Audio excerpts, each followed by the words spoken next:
Good morning everyone. Today in this video of class 9 biology, we'll be going on with the chapter tissue. Okay. Now before starting these topics, I hope you all are fine at your place and are studying properly whatever is being taught to you all. So now let us see. Today we'll be going on with collenchyma. But before starting collenchyma, let us just remind once the parenchymatic cells or parenchyma.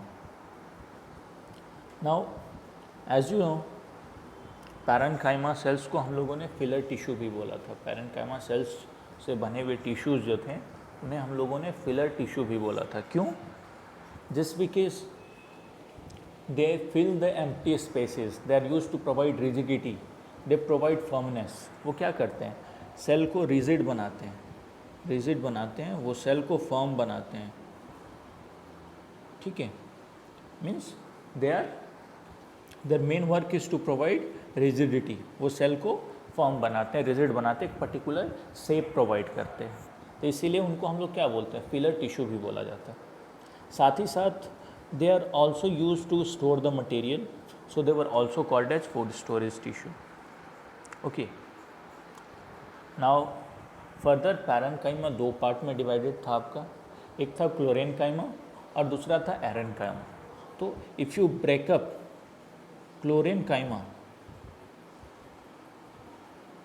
You will get two words, chlor and enchyma. Chlor refers to chlorophyll and enchyma comes from parenchyma. Okay, so chlorenchyma वो parenchymatic sales हैं जिनमें chlorophyll होता है. ठीक है. और next था आपके पास एरेन्काइमा.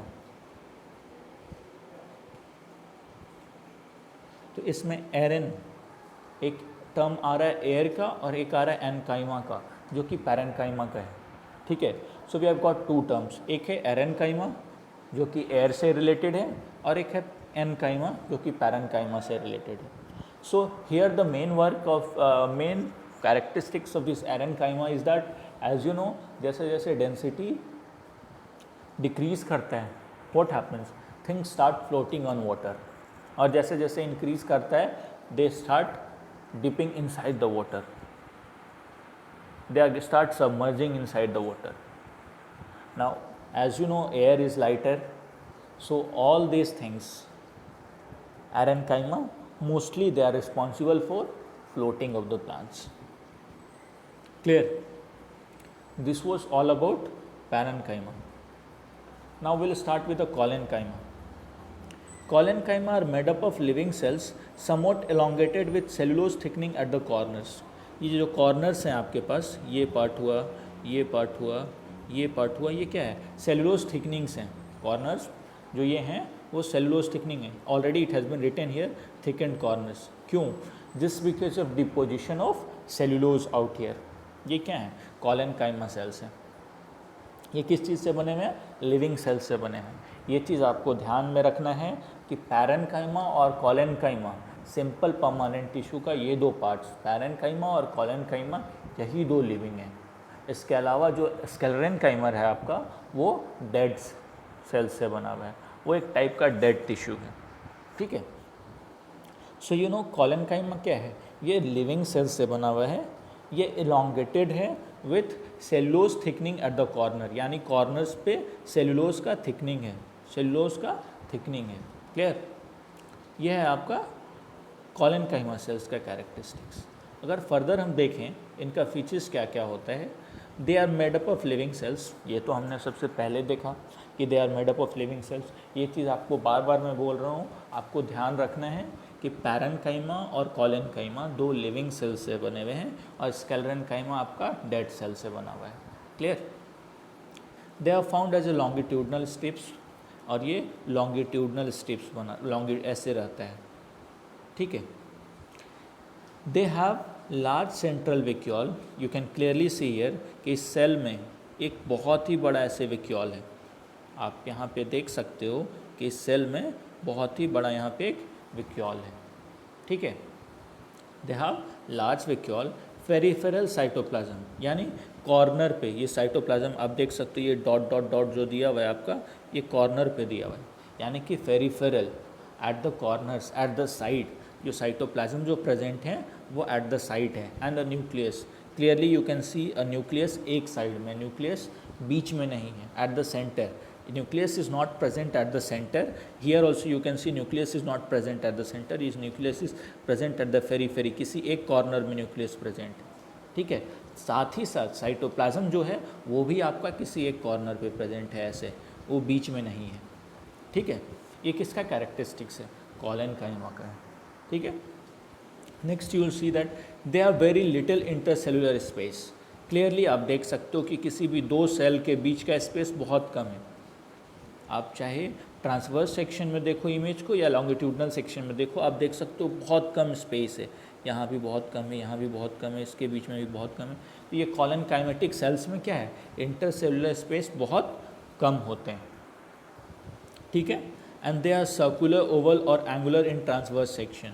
ये सर्कुलर होते हैं, एंगुलर होते हैं या ट्रांसवर्स होते हैं आपके, एंगुलर होते हैं या ओवल होते हैं ट्रांसवर्स सेक्शन में। जैसे ये ट्रांसवर्स सेक्शन आपके पास है तो कुछ सेल आपके सर्कुलर हैं, जैसे कि आप एक सेल देख लो, ये आपका सर्कुलर है, ऑलमोस्ट सर्कुलर है, ठीक है। ये ओवल शेप में है आपका, और ये कुछ एंगल्स पे बने हुए हैं। कोई एक टिश्यू आप निकालो, ये थोड़ा ऐसे कुछ कुछ एंगल्स पे ऐसे बना हुआ है, तो ये क्या हुआ, ये इनका शेप हुआ, ठीक है। If you remind it once again, they are made up of living cells. ये जितने भी कोलेनकाइमेटिक सेल्स हैं ये लिविंग सेल्स से बने हुए हैं। Second, they are found as a longitudinal strips, और ये लॉन्गिट्यूडनल स्ट्राइप्स के फॉर्म में ऐसे प्रेजेंट हैं, ठीक है। Next, they have large central vacuole, peripheral cytoplasm and nucleus. इनके पास लार्ज सेंट्रल वैक्यूल होता है, सेंट्रल वैक्यूल जो वैक्यूल होता है वो बड़ा होता है।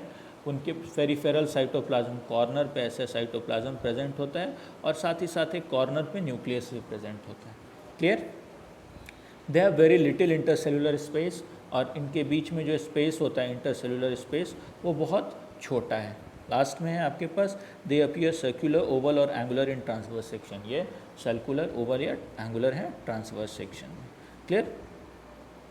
नेक्स्ट अगर हम देखें अकरेंस, ये कहाँ कहाँ मिलते हैं। The cells of collenchyma are located below the epidermis in stem.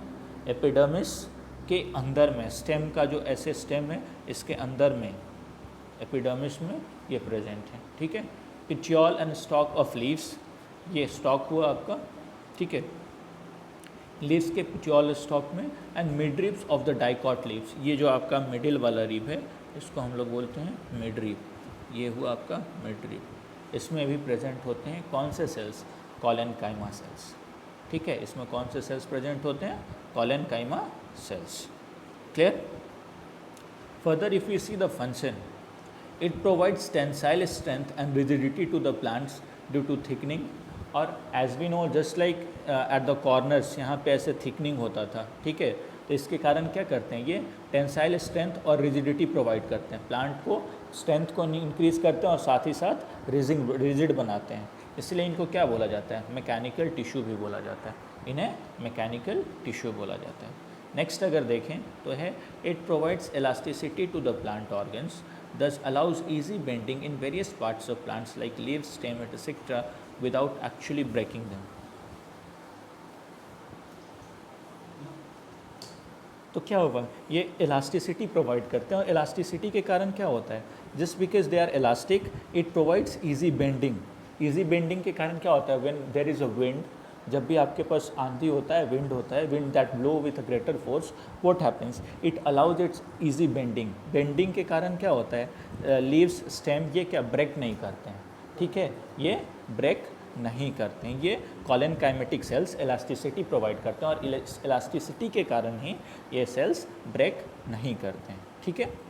And last है आपका, it being alive also stores food, और चूँकि ये एक लिविंग टिश्यू से बना हुआ है, लिविंग सेल्स से बना हुआ है, so it is also use to store food. Okay, so these are the three main functions. पहला मेन फंक्शन क्या है, tensile strength and rigidity provide करते हैं, यानी इनके स्ट्रेंथ को इंक्रीज करता है, सेल को रिजिड बनाता है। क्यों? ड्यू टू थिकनिंग, और इसी कारण इन्हें क्या बोला जाता है, मैकेनिकल टिश्यू भी बोला जाता है, इन्हें मैकेनिकल टिश्यू बोला जाता है। सेकेंड है, it provide elasticity to the plant organs and allows easy bending in various parts of plant like leaf stem, और ये various parts of plants like leaf और स्टेम में बेंडिंग प्रोवाइड करता है, जिसके कारण पेड़ टूटते नहीं हैं और वो ईजिली बेंड कर सकते हैं। और लास्ट है आपका, it being alive also stores food, और अलाइव है इसी के कारण ये फूड को भी स्टोर करता है। क्यों? क्योंकि डेड सेल्स फूड पार्टिकल्स को स्टोर नहीं कर सकते हैं। Clear? That's all for today. Thank you and please go through all the middle questions, revise each and every question answer that I have sent to you all. Okay? Thank you.